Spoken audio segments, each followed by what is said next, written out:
എൻ്റെ പ്രിയപ്പെട്ടവരെ, അള്ളാഹു തന്ന ഏറ്റവും വലിയ നിഅമത്ത് ആരോഗ്യവും ഒഴിവ് സമയങ്ങളുമാണ്. എന്നാൽ അള്ളാഹു അങ്ങനെയുള്ള ചെറിയ ചെറിയ നിഅമത്തുകളോ വലിയ വലിയ നിഅമത്തുകളോ തരുമ്പോൾ ആദ്യം പറഞ്ഞതുപോലെയല്ല, അത് ഒരിക്കലും കിട്ടില്ല എന്ന് പ്രതീക്ഷിക്കല്ല. ഏറ്റവും കൂടുതൽ ഒരിക്കലും പ്രതീക്ഷയില്ലാത്ത നിഅമത്താണ് ആദ്യം പറഞ്ഞത്. ഇനി മൂന്നാമത് പറയുന്ന സന്ദർഭം അള്ളാഹു തരുന്ന നിഅമത്തുകളാ.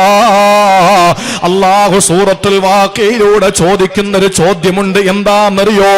അള്ളാഹ് ചോദിക്കുകയാണ്, അഫറഅയ്തും മാ തുംനൂൻ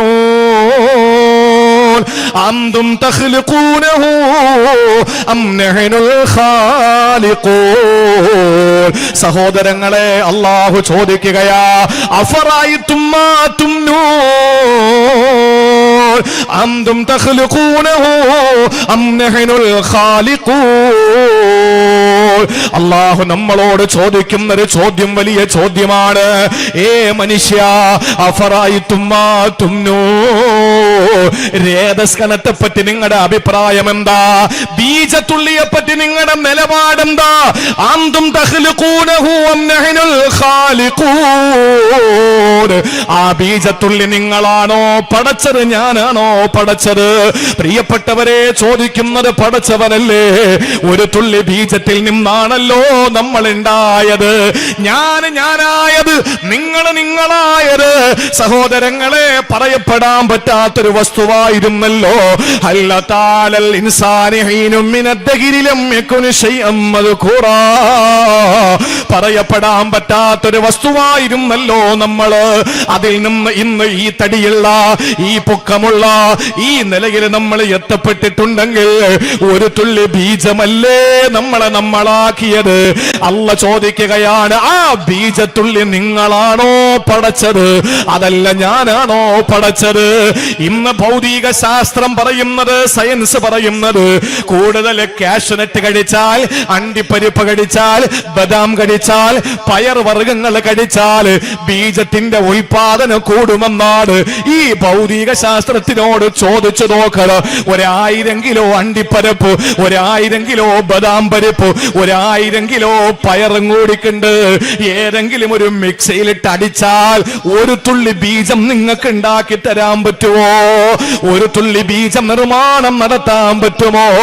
ബീജത്തുള്ളിയായി ഞാനും നിങ്ങളെ ഉമ്മാന്റെ ഗർഭാശയത്തിലേക്ക് വരുമ്പോ അല്ലാഹ് ചോദിക്കുകയാ, അൻതും തഖ്ലുഖൂനഹു അം നഹ്നുൽ ഖാലിഖൂൻ. നിങ്ങളാണോ ബീജത്തുള്ളിയെ സൃഷ്ടിച്ചത്, അതോ ഞാനാണോ സൃഷ്ടിച്ചതെന്ന് അല്ലാഹ് ചോദിക്കുകയാ. ഇനി രണ്ടാമത് അല്ലാഹ് ചോദിച്ചത് എന്തെന്നറിയോ? അഫറഅയ്തും മാ തഹ്റുസൂൻ. ഓ കൃഷിക്കാരാ, ഓ കൃഷിക്കാരാ, അൻതും തസ്റഊനഹു അം നഹ്നു സാരിഊൻ. നിങ്ങളാണോ കൃഷി ചെയ്യുന്നത്, ഞാനാണോ? സഹോദരിമാരെ, നിങ്ങൾ ചിന്തിച്ചിട്ടുണ്ടോ? നിങ്ങളുടെ വീട്ടുമുറ്റത്ത് പഞ്ചായത്തിൽ നിന്നോ മുനിസിപ്പാലിറ്റിയിൽ നിന്നോ എവിടെ നിന്നെങ്കിലും നിങ്ങൾക്ക് കിട്ടിയ, അല്ലെങ്കിൽ ഏതെങ്കിലും കാർഷിക മേളയിൽ നിന്ന് നിങ്ങൾ വാങ്ങിയ ഒരു കവറിനകത്തുള്ള ഏതോ വിത്തുകൾ, ഏതോ സസ്യങ്ങളുടെ വിത്തുകൾ, ചെടികളുടെ വിത്തുകൾ കൊണ്ടുവന്നു മണ്ണ് മാന്തി നിങ്ങൾ ആ വിത്ത് വെച്ചു, അത് മണ്ണിട്ട് മൂടി, എന്നിട്ട് വെള്ളമൊഴിച്ചു, എന്നിട്ട് തൊട്ടിപ്പുറത്തും നിങ്ങൾ അതുപോലെ ചെയ്തു. ഒരു 10-20 നിങ്ങളുടെ വീട്ടുമുറ്റത്ത് നിങ്ങൾ ഇങ്ങനെ വിത്തുകൾ പാകിയിരിക്കുകയാ. നോക്കുമ്പോ മുളച്ചു വരികയാണ്. അതിങ്ങനെ കതിരുകൾ വന്നു. ഒന്നിങ്ങനെ വലുതായി വരുമ്പോ അതിന്റെ കായ ചുമപ്പാണ്. അത് നിങ്ങൾ പറിച്ചെടുത്ത് വായിലേക്ക് വെച്ചപ്പോൾ വല്ലാത്ത എരിവാണ്. അതിന് നമ്മൾ കൊടുത്ത പേര് മുളകെന്നാണ്. അതിന്റെ തൊട്ടിപ്പുറത്ത് മറ്റൊന്ന് വന്നു. അതിന് വല്ലാത്ത ചുമന്ന നിറം തന്നെ. അത് പറിച്ച് നിങ്ങൾ എടുത്തു. എന്നിട്ട് ചെറിയ കായാണ്. അത് വായിലേക്ക് വെച്ചോ, ചവച്ചപ്പോൾ വല്ലാത്ത മധുരമാ. അതിനുശേഷം നാരങ്ങ പിഴിഞ്ഞൊഴിച്ചപ്പോൾ വല്ലാത്ത മധുരം നിങ്ങൾക്ക് വന്നു. നമ്മളതിനെ മിറാക്കിൾ ഫ്രൂട്ട് എന്ന് വിളിച്ചു. അതിന്റെ തൊട്ടുപുറത്ത് മറ്റൊന്നും ഇതേപോലെ പൊന്തി വന്നു. അതിന് വല്ലാത്ത പച്ചപ്പാണ്. ആ പച്ച നിറത്തിലുള്ള കായ പറിച്ചു. അത് നമ്മൾ വായിലേക്ക് വെച്ചപ്പോൾ വല്ലാത്ത പുളിയാണ്. അതിനെ നമ്മൾ പുളിഞ്ചിക്കായ എന്ന് പേരിട്ട് വിളിച്ചു. ഇങ്ങനെ തുടങ്ങിയാല് സഹോദരങ്ങളെ, ഇട്ട മണ്ണൊന്നാണ്, ഒഴിച്ച വെള്ളമൊന്നാണ്. ഒന്നാണ്, പക്ഷേ തണല് വന്നത് വെയില് വന്നത് ഇതെല്ലാം ഒന്ന് തന്നെ. പക്ഷേ അതിന്റെ കായ്ക്കള് വേറെയാണ്, അതിന്റെ രുചി വേറെയാണ്, അതിന്റെ ഉപയോഗം വേറെയാണ്.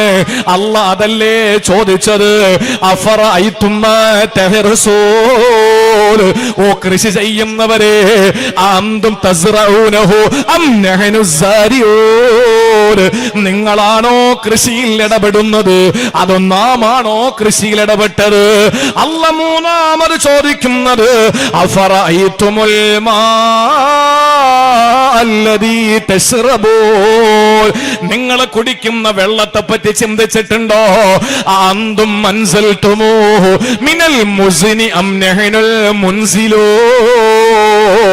മേഘക്കീറിൽ നിന്ന് വെള്ളം ഇറക്കി തന്നത് ഞാനാണോ നിങ്ങളാണോ?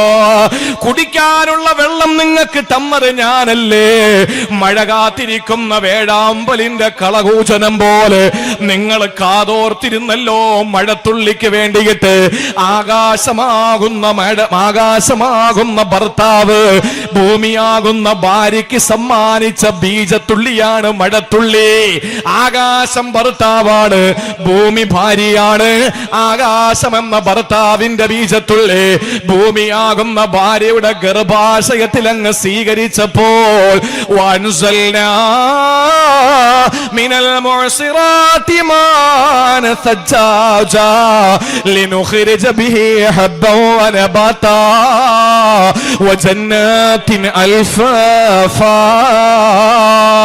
അല്ലാഹ് പറയുന്നു, ആകാശമാകുന്ന ഭർത്താവിന്റെ ബീജത്തുള്ളിയാകുന്ന മഴത്തുള്ളി ഭൂമിയാകുന്ന ഭാര്യയുടെ യൂട്രസിനകത്തേക്ക് കയറിയപ്പോ ആ പെണ്ണ് പ്രസവിച്ചതാണ് ജന്നാത്തിന് അൽഫാഫാ, ഇടതൂർന്ന് നിൽക്കുന്ന വൃക്ഷങ്ങളും അതുപോലെ തന്നെ ഇടതൂർന്ന് നിൽക്കുന്ന എല്ലാ സസ്യലതാദികളും നിങ്ങൾക്ക് വേണ്ടി പടച്ചത് അല്ലാഹുവാണ്. അത് ഉൽപ്പാദിച്ചത് മഴത്തുള്ളിയിൽ നിന്നാണ്. അല്ലാഹ് ചോദിക്കുന്നു, നിങ്ങളാണോ ഈ മഴ പെയ്യിപ്പിച്ചത്? ആണോ? അല്ല. അല്ലാഹ് തന്ന നിഅമത്തുകളിൽ 3, ഇനി 4 കേട്ടോ. അഫറഅയ്തുമുൻ നാറല്ലതീ തൂറൂ, നിങ്ങൾ കത്തിക്കുന്ന തീപ്പട്ടി അല്ലെങ്കിൽ നിങ്ങൾ കത്തിക്കുന്ന ഉരസി കത്തിക്കുന്നതിനെ പറ്റി നിങ്ങൾ ചിന്തിച്ചിട്ടുണ്ടോ? അന്തും മൻസൽതും ശജറതഹാ അം നഹ്നുൽ മുൻശിഊ, അതിനുള്ള മരങ്ങളെ ഞാനാണോ പടച്ചത് നിങ്ങളാണോ? പണ്ട് കാലങ്ങളിലും മരത്തിന്റെ കഷണങ്ങൾ ഉരസിയിട്ടാണ് തീ കത്തിക്കുന്നത്. കാലം പുരോഗമിച്ചു, ആ മരങ്ങൾ പാഴ്മരങ്ങളെ കണ്ടെത്തി മനുഷ്യൻ. എന്നിട്ട് ആ പാഴ്മരങ്ങളെ ചെത്തിയെടുത്തു, എന്നിട്ടതിനെ മെഷീനിലേക്ക് കയറ്റി, എന്നിട്ടതിനെ ചെറിയ ചെറിയ പീസുകളാക്കിയെടുത്തു, എന്നിട്ട് പ്രത്യേകമായ കാന്തം, ഈ ശാസ്ത്രം കണ്ടുപിടിച്ച ഈ വലിയ പുരോഗമന കാലത്ത് ചെറിയ ചെറിയ കാന്തത്തിന്റെ അംശങ്ങൾ ആ ചെറിയ ചെറിയ കമ്പുകളിലെ ചെറിയ ചെറിയ കൊള്ളികളിലെ അഗ്രഭാഗത്ത് ഘടിപ്പിച്ചു. എന്നിട്ട് ചെറിയ കവറിനകത്താക്കി. എന്നിട്ട് 1 രൂപയോ 2 രൂപയോ അല്ലെ, എത്ര രൂപ തീപ്പെട്ടിയുടെ വില?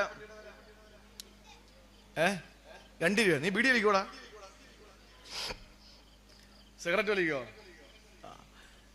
ഒരു ചെറിയ കവറിലടച്ച് നമ്മുടെ വീട്ടിലേക്ക് വരുന്നു. നമ്മളതിനെ വിളിച്ച പേര് തീപ്പെട്ടി അല്ലേ? അല്ലാഹ് ചോദിക്കുകയാണ്, ഇത് നിങ്ങൾ ഉണ്ടാക്കിയതാണോ ഞാൻ ഉണ്ടാക്കിയതാണോ? നിങ്ങൾ ഉണ്ടാക്കിയോ ഞാൻ ഉണ്ടാക്കിയോ? അല്ലാഹ് ചോദിക്കാൻ. ഇതാരാ? ഇത്രയും വലിയ സൗഭാഗ്യങ്ങളുടെ കലവറ അല്ലാഹു തുറന്നു തന്നു.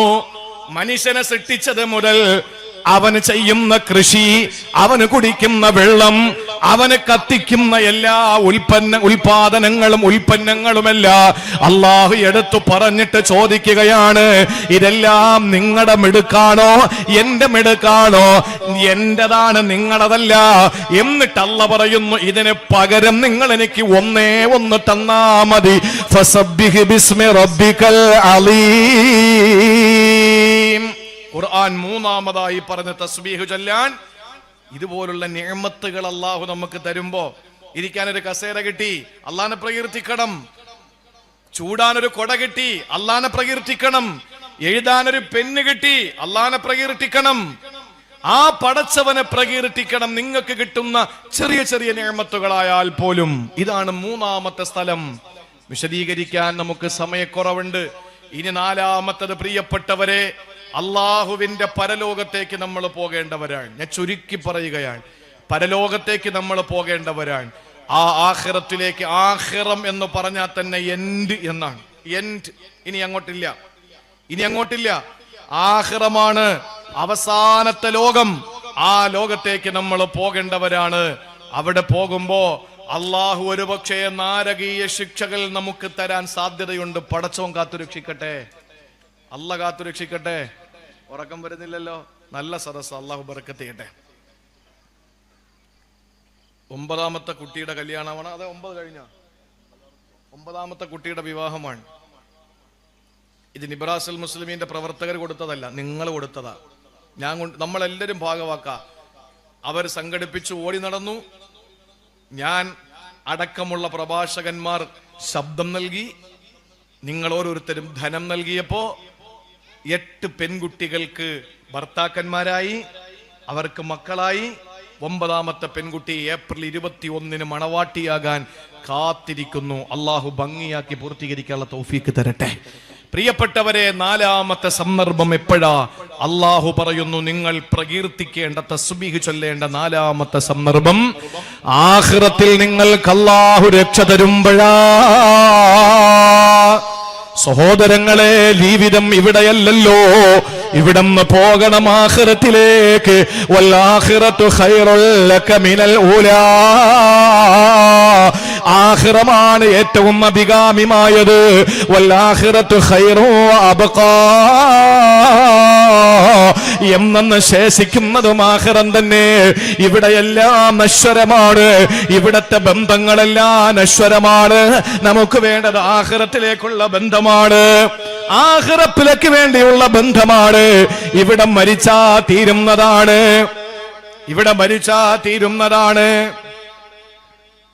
അല്ലേ? അമ്പും വില്ലും എത്ര അടുപ്പത്തിലാണെങ്കിലും അമ്പ് ലക്ഷ്യസ്ഥാനത്തെത്തണമെങ്കിൽ വില്ലിനോട് വിട പറഞ്ഞേ മതിയാവൂ. ദുനിയാവ് അങ്ങനെയാണ്. ആഖിറം അനന്തമാണ്. ആഖിറത്തിൽ ശിക്ഷിക്കപ്പെടുന്ന ഒരു സമൂഹമുണ്ട്, നമുക്കറിയുമല്ലോ.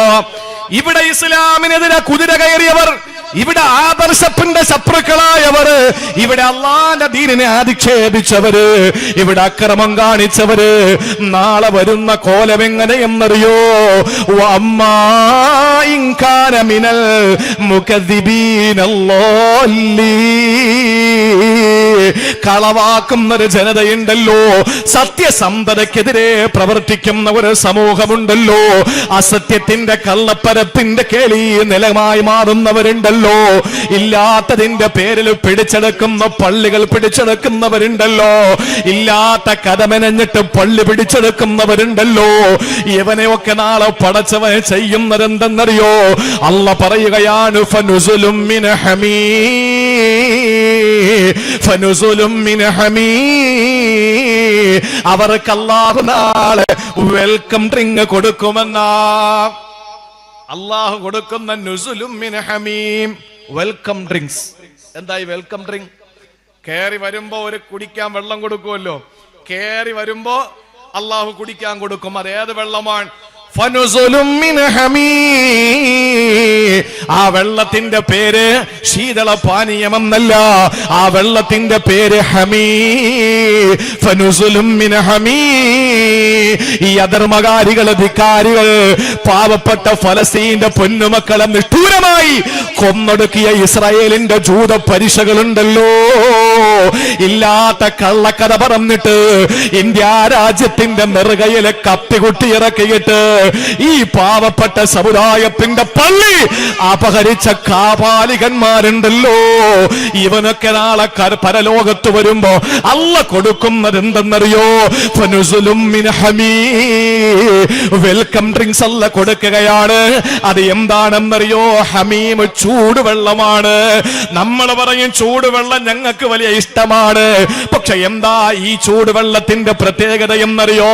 ഹമീമിന്റെ പ്രത്യേകത കേട്ടോ സഹോദരാ. ദാഹിച്ച് ഒരു തുള്ളി വെള്ളം കിട്ടാ കൊതിക്കുന്ന മഹിഷറ, ആ മഹിഷറയിൽ നിന്ന് നരകത്തിലേക്ക് അങ്ങ് വലിച്ചെറിയുമ്പോൾ അവിടെ അള്ളാഹു കൊടുക്കുന്നു ഹമീം.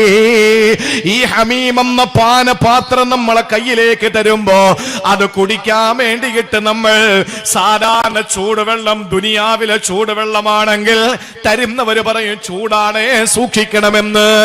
കാരണം ചുണ്ടിലേക്ക് വെക്കുമ്പോഴേ ചൂടാണോ തണുപ്പാണോ എന്നറിയോ. ഈ ഹമീമിന്റെ പ്രത്യേകത എന്താണ്? അള്ളാഹു നമ്മുടെ കയ്യിലേക്ക് കുടിക്കാൻ തരുന്നു. ആർത്തിയാണ്, ദാഹം. ചുണ്ടോടങ്ങ് ചേർക്കണ്ട, മുഖത്തിന്റെ അടുക്കലേക്ക് കൊണ്ടുവരുമ്പോ ഈ മുഖത്തെ മാംസമില്ല ഉരുകി ഉരുകി ഉരുകി ആ വെള്ളത്തിലേക്ക് വീഴുന്ന ചൂടാ. പക്ഷെ നമ്മൾ വിടൂല. ദാഹം തീർക്കാ കുടിച്ചേ മതിയാവൂ. തൊണ്ടയിൽ വല്ലാത്ത വേദന കെട്ട് വീണിരിക്കുകയാ. എന്തായാലും വേണ്ടൂല. ഈ ചൂടുവെള്ള ചുണ്ടിലേക്ക് വെച്ചങ്ങ് കുടിക്കുമ്പോ അവന്റെ വൻകൊടലും ചെറുകൊടലും അവന്റെ കരളും അവന്റെ ആന്തരിക അവയവങ്ങളെല്ലാം ഉരുകി അവന്റെ പൃഷ്ഠഭാഗത്തൂടെ ഒലിച്ചു പോകുമെന്ന് ആദരവായ പ്രവാചകൻ നബി മുഹമ്മദ് മുസ്തഫ. ഇതാണ് ഹമീമ്. നമ്മൾ ചിന്തിക്കും ആ ഒരു ഗ്ലാസ് വെള്ളം കുടിക്കുമ്പോ അങ്ങ് തീർന്നു കിട്ടുമല്ലോ, പിന്നൊന്നും അറിയണ്ടല്ലോ. എടാ മണ്ട, അല്ല പറയുന്നു വെള്ളിയാഴ്ച കേൾക്കുന്നില്ലേ? പ്രസിഡന്റിന്റെയും സെക്രട്ടറിയുടെയും പേരല്ല പറയുന്നത്, സുഹഫി ഇബ്രാഹിം വ മൂസ എന്ന് പറയുന്ന അവസാനം പറയുന്ന ഇബ്രാഹിം മൂസ എന്ന് പറയുന്ന പള്ളിയുടെ ഖജാൻജിയും സെക്രട്ടറിയല്ല. ഇബ്രാഹിം നബിയുടെയും മൂസ നബിയുടെയും ഏടിലുണ്ട്. എന്താണ് അതിന് മുമ്പല്ല പറയുന്നത്? സുമ്മലാ യമൂതു ഫീഹാ വലാ യഹ്യാ, സുമ്മലാ യമൂതു ഫീഹാ വലാ യഹ്യാ. അവിടെ ജീവിതവുമില്ല മരണവുമില്ല. എന്ത് പറ്റി സൈബിന്? ഇന്ന് 5-6 കത്തായല്ല. പൈസ ശരി.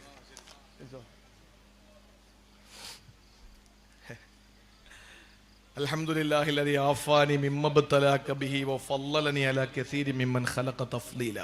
എപ്പോഴും പറയണം, നമ്മൾ ആരും മിടുക്കന്മാരൊന്നുമല്ല. പള്ളി ദറസിലൊക്കെ പഠിച്ചുകൊണ്ടിരുന്ന ആളാ. നല്ല ശബ്ദമൊക്കെയാ.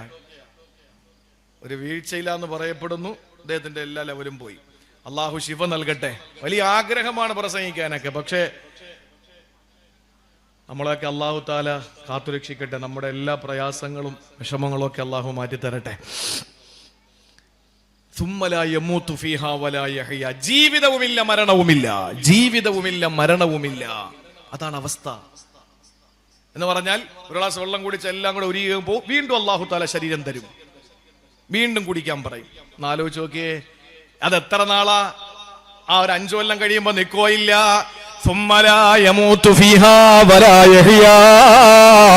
ജീവിതവുമില്ല മരണവുമില്ലാത്ത അവസ്ഥ അനന്തമാണ്. അന്ന് ഈ ആക്രമണത്തിനിരയായവർ, തല്ലിക്കൊല്ലപ്പെട്ടവർ, മസ്ജിദുകൾ നഷ്ടപ്പെട്ടവർ, ഭാര്യമാർ മാനഭംഗപ്പെടുത്തപ്പെട്ടവർ, മക്കൾ അർഹുല ചെയ്യപ്പെട്ടവർ, തീവ്രവാദി എന്നും ഭീകരവാദി എന്നും വിളികേറ്റവര് അള്ളാന്റെ സ്വർഗത്തിൽ പാറി കളിക്കുമേ. അവര് പച്ചപ്പനം തത്തയുടെ ഉള്ളറകളിൽ പാറി പറന്നിട്ട് അർശിന്റെ താഴ്ഭാഗത്ത് തൂക്കിയിടപ്പെട്ട വിളക്കുമാടത്തിൽ വൈകുന്നേര സായാഹ്നത്തിൽ അഭയം പ്രാപിക്കുമേ. അള്ളാഹു നമ്മളെ ആ നല്ല കൂട്ടത്തിൽ ഉൾപ്പെടുത്തട്ടെ. അവിടെയാണ് 4ാമത്തെ സന്ദർഭമല്ല പറഞ്ഞത്, ഫനുസുലും മിൻ ഹമീം. സത്യനിഷേധികൾക്ക്, ധിക്കാരികൾക്ക്, കളവാക്കുന്നവർക്ക്, കള്ളപ്പരം പറയുന്നവർക്ക്, കള്ളം പ്രചരിപ്പിക്കുന്നവർക്ക് അല്ല വെൽക്കം ഡ്രിങ്ക്സ് കൊടുത്തിട്ട് അകത്തേക്ക് കൊണ്ടുപോയിട്ട് പിന്നെ കൊടുക്കുന്നത് അള്ളാഹു അവനെ ചുട്ടെടുക്കുമെന്ന. ശവായി കണ്ടിട്ടില്ല ഇങ്ങനെ കറങ്ങുന്നത്? അതാ പറയുന്ന ചില ഉസ്താദന്മാർ പറയുന്ന നരകത്തിലെ കോഴിയെന്ന്. കാരണം എന്താ? ഇതാണ് നരകത്തിലെ ശിക്ഷ. ചുട്ട് ചുട്ട് ചുട്ട് ചുട്ട് ചുട്ട് തസ്ലിയത്തു ജഹീം. ജഹീമിലിട്ട് അല്ലാഹു ചുട്ടോണ്ടിരിക്കും നമ്മളെ. ഇതൊക്കെ പറയുമ്പോ ചില പൊട്ടന്മാര്, ബുദ്ധി രാക്ഷസന്മാരെന്ന് സ്വയം വിശേഷിപ്പിക്കപ്പെടുന്ന മന്ദബുദ്ധികൾ, യാതൊരു ബുദ്ധിയുമില്ലാത്ത നിരീശ്വരവാദികൾ, വിവരം കെട്ടവർ, അവര് പറയും, എന്താ ഈ പൊട്ടൻ വിളിച്ചു പറയുന്നത്? കാണാടോ പൊട്ടൻ ആരാന്ന് കാണാം. ആഖിറത്തില് തസ്ലിയത്തു ജഹീം, ചുട്ടെടുക്കും നിന്നെ. നിന്നെ റബ്ബ് ചുട്ടെടുക്കും. എന്നിട്ട് അല്ല പറഞ്ഞ എന്താണെന്നറിയോ? ഇന്ന ഹാദാ ലഹു ഹഖ്ഖുൽ യഖീൻ. സ്വപ്നമല്ല, അറിവല്ല, കണ്ടറിവല്ല, കൊണ്ടറിവാ. ഇപ്പോ നല്ല മധുരമുള്ളൊരു പാനീയമുണ്ട്, ലോകത്തെ ഏറ്റവും മധുരമുള്ള പാനീയം. അതേതാ? വേഗം ഒന്ന് പറയും, സമയമില്ല. ലോകത്തെ ഏറ്റവും മധുരമുള്ള പാനീയം ഏതാ? ഏതാ? കള്ള. ലോകത്തെ ഏറ്റവും മധുരമുള്ള പാനീയം. ഹൗലുൽ കൗസർ സ്വർഗത്തിലാണോ ഭൂമിയിലാണോ? സ്വർഗത്തിലല്ലേ? അല്ലെങ്കിൽ ആഖിറത്തിലാണെന്ന് കൂട്ടിക്കോ. അത് ആ ലോകം വേറൊരു ലോകമാണല്ലോ. ആ ഹൗലുൽ കൗസറിന്റെ മഹത്വം പറഞ്ഞത് എന്താ? അഹ്ലാ മിനൽ അസലി, തേനിനേക്കാൾ മധുരമാണ്. തേനിനപ്പുറത്ത് എന്തെങ്കിലും മധുരമുള്ളത് ലോകത്തുണ്ടായിരുന്നെങ്കിൽ അള്ളാഹു അതല്ലേ പറയുള്ളൂ. അപ്പൊ ഏറ്റവും വലിയ പാനീയം മധുരമുള്ളത് ഏതാ? തേന്. 6 അറകളുള്ള കൂടിൽ അല്ലാഹു തആല അത്ഭുതകരമായി അതിന് കഴിവ് കൊടുത്ത് നിർമ്മിക്കുന്ന തേൻ.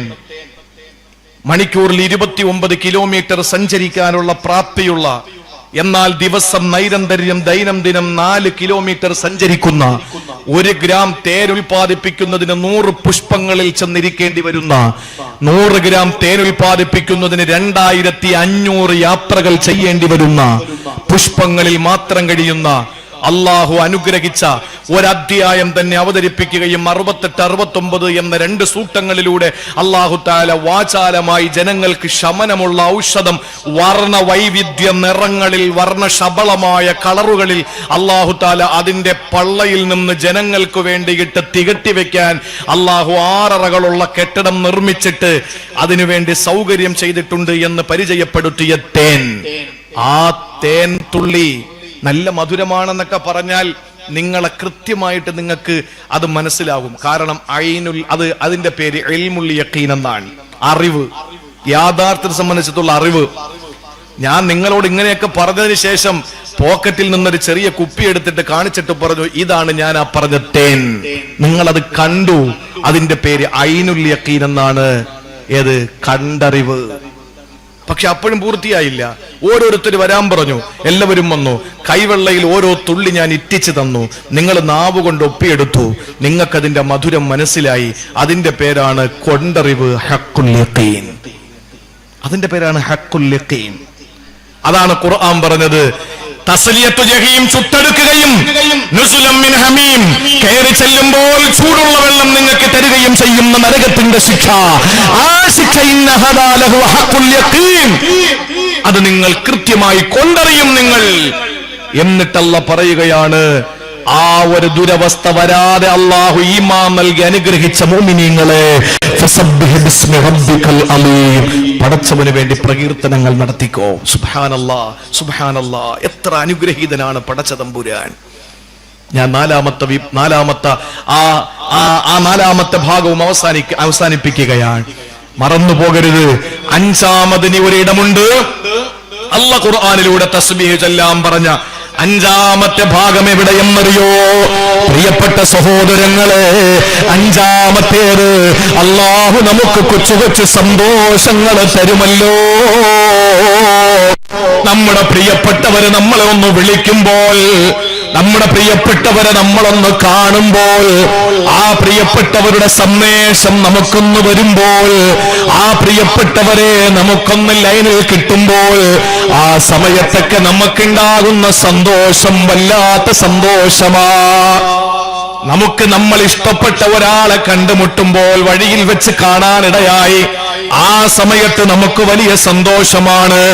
ആ സന്തോഷം വരുന്ന സമയത്തും നമ്മൾ പ്രകീർത്തിക്കണമെന്ന അള്ളാഹുവിന്റെ ഹബീബിന് 3 ഘട്ടങ്ങൾ ഉണ്ടായിരുന്നു. എന്താ ഘട്ടമെന്നറിയോ? ഒന്നാമത്തേത്, അള്ളാന്റെ ഹബീബ് കഅബാലയത്തിന്റെ തണലിൽ ഇരിക്കുമ്പോൾ സഹാബാക്കൾ അടികൊണ്ട്, ഇടികൊണ്ട്, തൊഴികൊണ്ട് ആക്രമണത്തിനിരയായിട്ട് നബി ഞങ്ങളുടെ മുന്നിലേക്ക് വന്നിട്ട് ചോദിക്കുന്നു, നബിയേ മതാ നസ്റുല്ലാഹ്, എപ്പോഴാണ് അല്ലാഹുവിന്റെ സഹായം വരുന്നത് റസൂലേ? ആ സമയത്ത് അല്ലാഹുവിന്റെ റസൂൽ പറഞ്ഞു, വരും വരും സഹാബ, നിങ്ങൾ ധൃതി കൂട്ടല്ലേ, വലാകിന്നകും തസ്തഅജിലൂ, നിങ്ങൾ ധൃതി വെക്കല്ലേ, റബ്ബ് സഹായിക്കുമെന്ന് പറഞ്ഞവരെ ആശ്വസിപ്പിച്ചു. രണ്ടാമത് മക്കയുടെ കാലഘട്ടത്തിൽ മക്കയിൽ നിന്ന് ആട്ടി ഓടിക്കപ്പെട്ടതാണ്. പ്രിയപ്പെട്ടവരെ, മക്കയിൽ നിന്ന് ആട്ടി ഓടിക്കപ്പെട്ടു. എങ്ങനെയാ?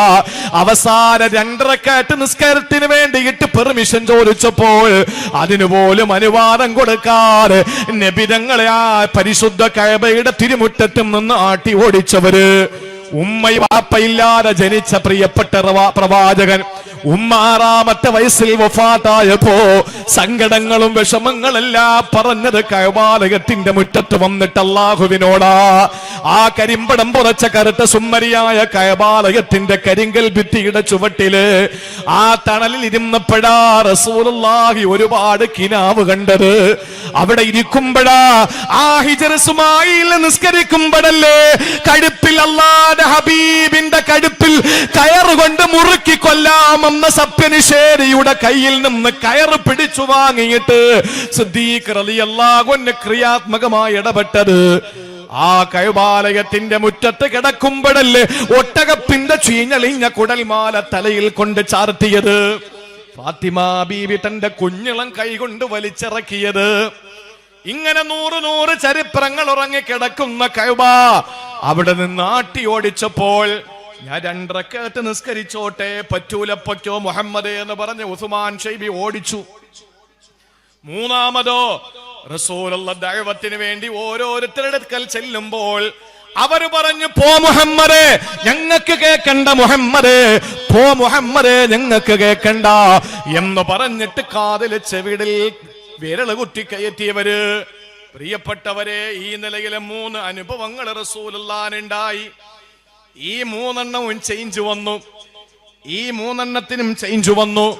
എന്താ ഈ 3 വന്ന ചേഞ്ച്? എപ്പോഴാണ് സഹായമെന്ന് ചോദിച്ചു നബി തങ്ങളോട്. അല്ലാഹുവിന്റെ സഹായം വന്നു.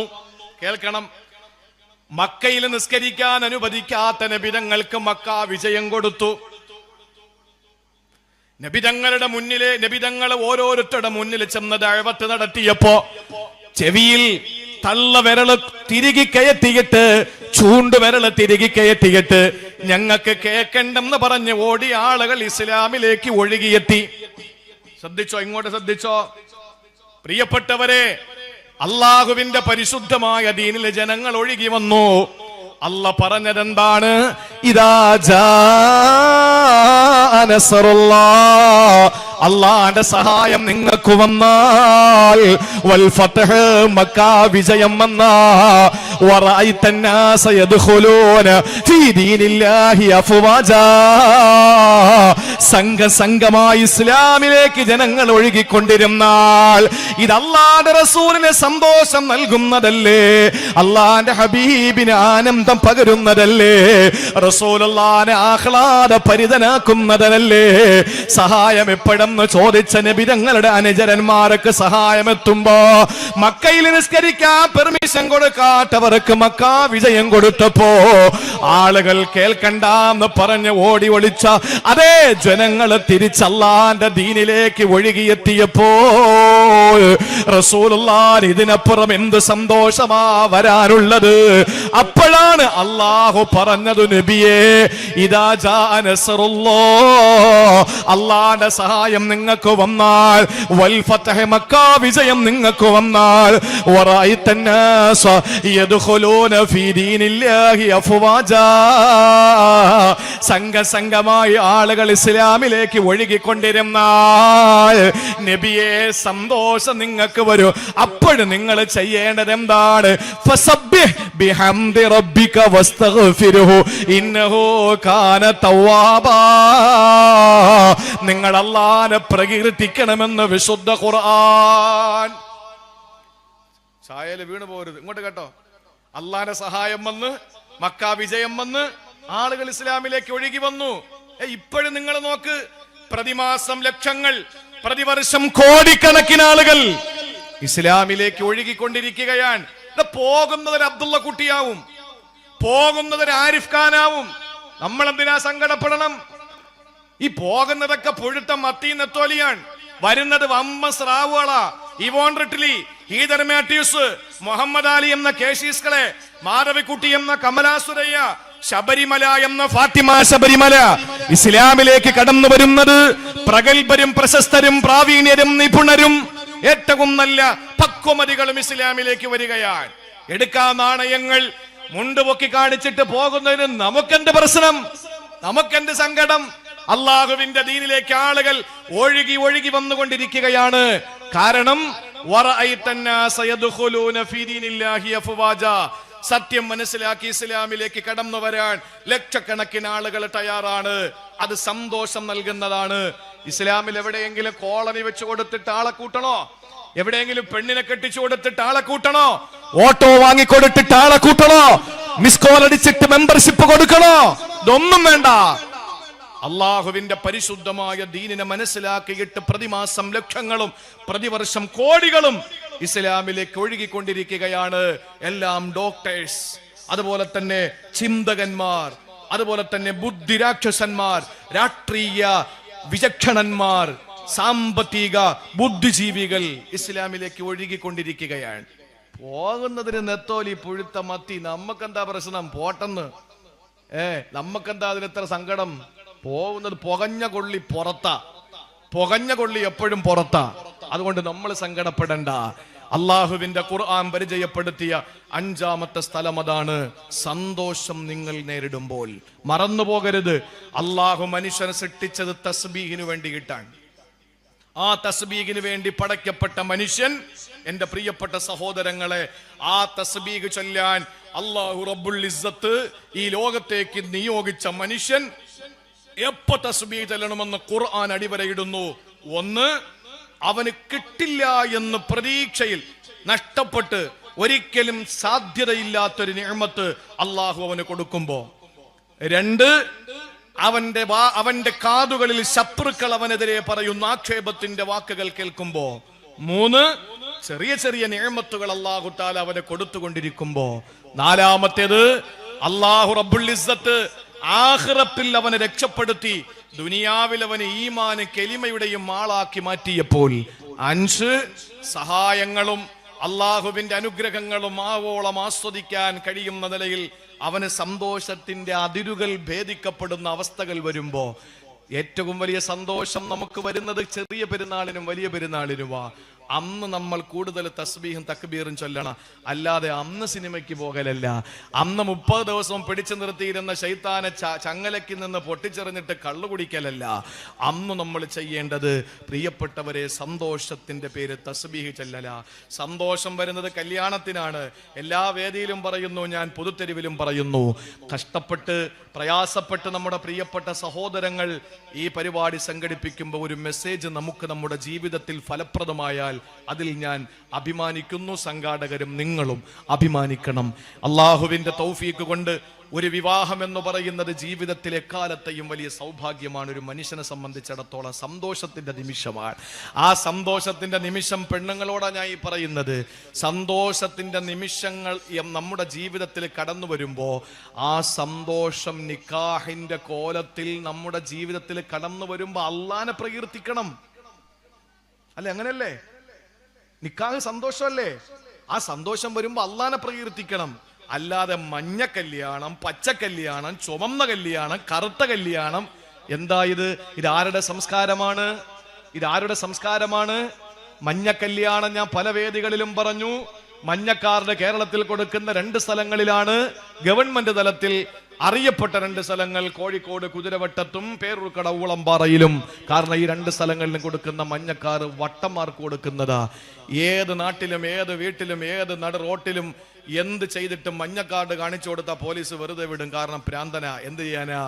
ആ മഞ്ഞ കല്യാണത്തിലൂടെ ഭ്രാന്തൻ ശൈലിയിലേക്ക് കടന്നു വന്ന, എവിടെന്നോ ചുരമിറങ്ങി വന്ന സംസ്കാരത്തെ വാരിപ്പുണരുന്ന മുസ്ലിം പെണ്ണിനോട് പറയാറുള്ളത്, അഭിമാനവും ആദർശബോധവും അല്പമെങ്കിലും ഈമാനമുണ്ടെങ്കിൽ നീ പറയണം, എന്റെ കല്യാണത്തിന് മഞ്ഞ കല്യാണം വേണ്ട. 90 വയസ്സായ ഉമ്മാമായൊക്കെ ഇട്ടുകൊണ്ട് നിൽക്കുന്ന കാണണം മഞ്ഞ കുപ്പായൊക്കെ. ഓ, ഇതെവിടത്തെ സംസ്കാരം? എന്റെ അടുത്ത ബന്ധുവിന്റെ വിവാഹം വന്നു.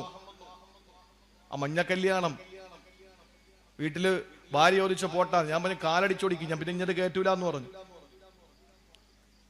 നമ്മൾ വിടരുത്. മഞ്ഞക്കല്യാണം നമ്മുടെ സംസ്കാരമല്ല. സന്തോഷത്തിന് നമുക്ക് എന്തെല്ലാം റസൂൽ പറഞ്ഞു, ദഫ് വെക്കാം, സന്തോഷമാണ്, അത് സുന്നത്താണ്, കല്യാണത്തിന് വെക്കേണ്ടതാണ്.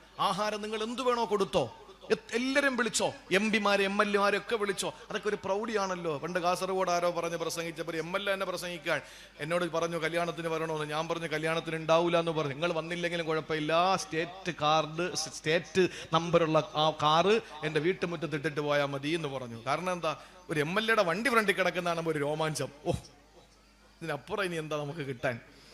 എൻ്റെ പൊന്ന് സഹോദരങ്ങളെ, നിക്കാഹിന് സന്തോഷിക്കാം എല്ലാ രീതിയിലും, പക്ഷേ ഇല്ലാത്ത കാര്യങ്ങളൊന്നും കാട്ടിക്കൂട്ടി നമ്മൾ സന്തോഷം രേഖപ്പെടും. സന്തോഷം വരുമ്പോൾ ഫസബ്ബിഹ് ബിഹംദി റബ്ബിക വസ്തഗ്ഫിർഹു ഇന്നഹു കാന തവ്വാബാ. അതുകൊണ്ട് ഈ 5 സ്ഥലങ്ങൾ മറക്കാതെ ജീവിതത്തിൽ മുറുകെ പിടിക്കണം. അള്ളാഹു തൗഫീക്ക് നൽകി അനുഗ്രഹിക്കുമാറാവട്ടെ.